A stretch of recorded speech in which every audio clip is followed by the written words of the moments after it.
Okay, well, I'm here again, shooting off my mouth. I had a nice nap, and if things go as usual nowadays, I'll feel pretty good for about an hour, and then I will have wound down in terms of the gains from said nap. I'm glad, though, to feel a little bit better. Maybe, though, there's some irrational exuberance involved in my getting over here to sit down in front of the screen here and discovering that evolution was a topic again, and Tim was talking about that.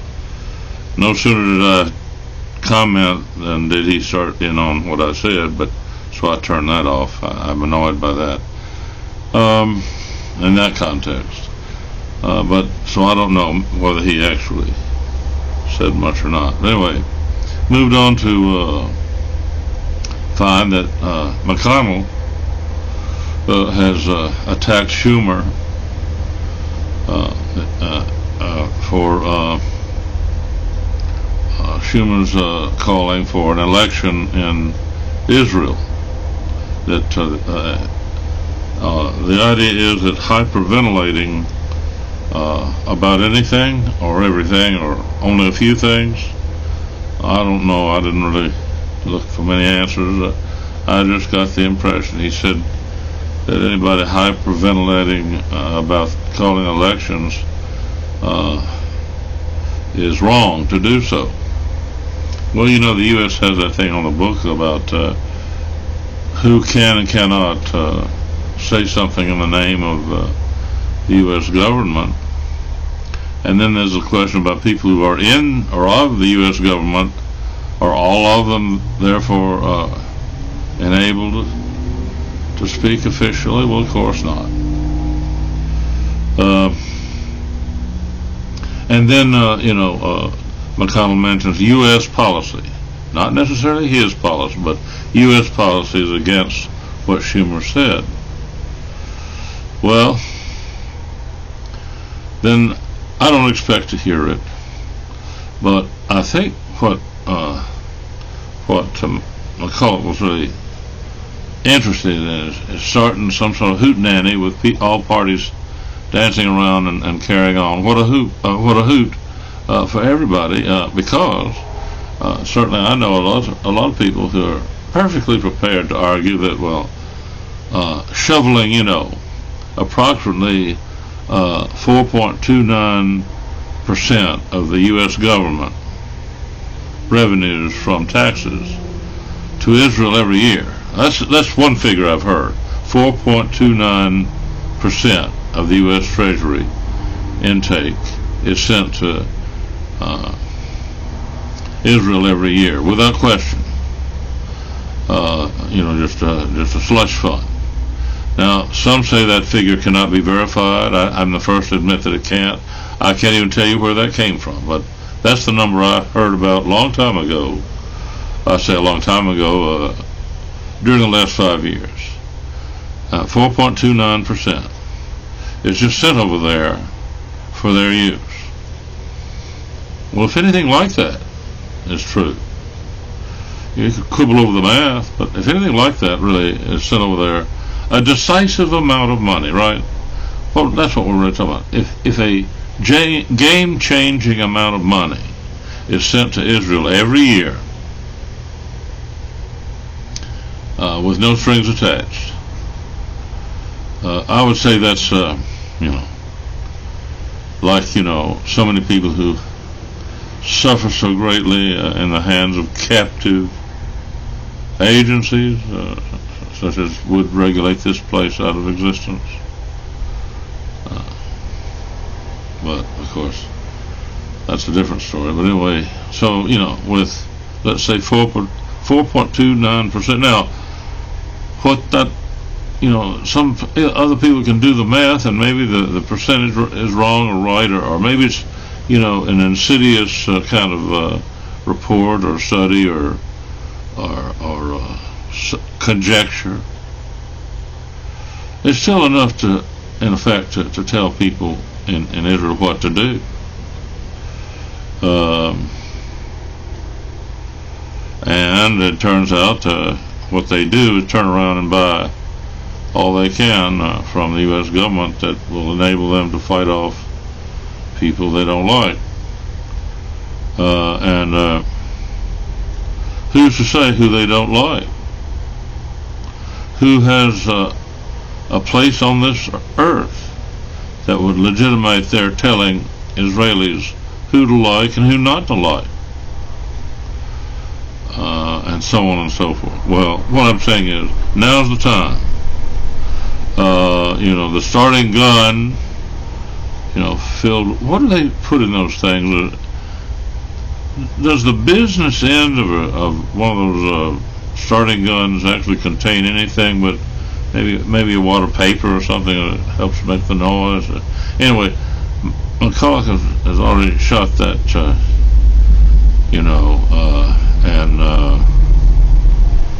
and so the race is on to see who can come up with something good as a result of his initiative. Well, some might argue, well, actually, Schumer started that kind of thing when he suggested elections promptly,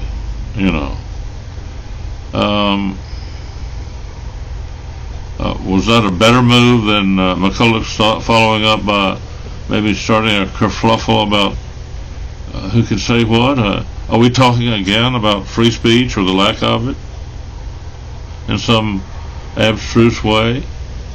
Trying to remove free speech from debating whether Snowden should be extradited by Putin so that he can be crucified where? In Seattle, Washington? Or Portland, Oregon? Thus proving that the Pacific Northwest is not without the same mentality as Salem, Massachusetts, in a historical sense. Well, what does history teach, folks? I don't know. Does it mean that piece by piece we can begin now to dismantle the whole idea of telling each other what to do?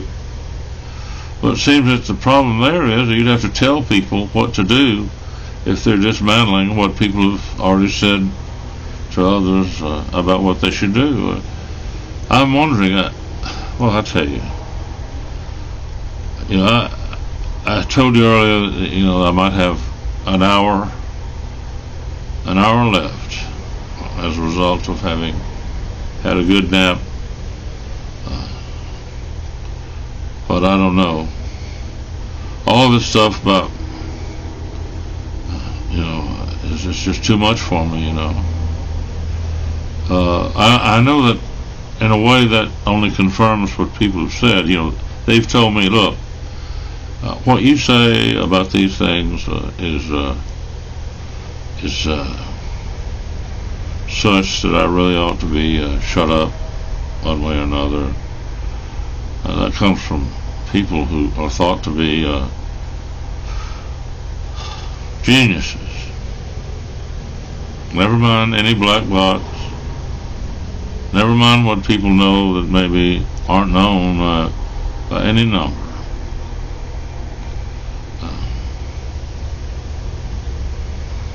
It didn't take many people to pave the way for a lot of famous names to be written up as that of a really exceptional person. The nice thing is there are many people like me who certainly wouldn't want all that, but it's a shame to think that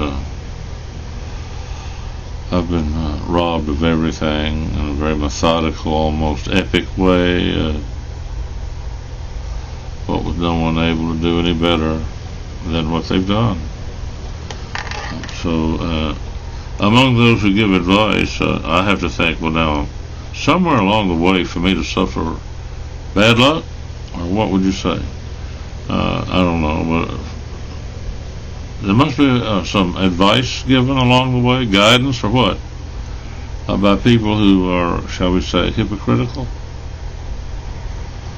Well, it's late in the day. Let's see. My friendly little watch here says 4:40 p.m. Friday the 15th of March. That's, I'd say mid-afternoon or beginning of late afternoon. Not the beginning of the afternoon anyway. Halfway or almost or what? You can argue about that. I don't think you want to argue about that. You might, score points if you're against my having the ability to have frozen food to put in the microwave, or the ability to put the microwave anywhere but above eye level in the room, thus conforming to the better wisdom of Reverend Grace et alia. Well, I think I'll just try to find something less controversial, having spent almost 12 minutes, a magic number, almost 12 minutes, wasting your time.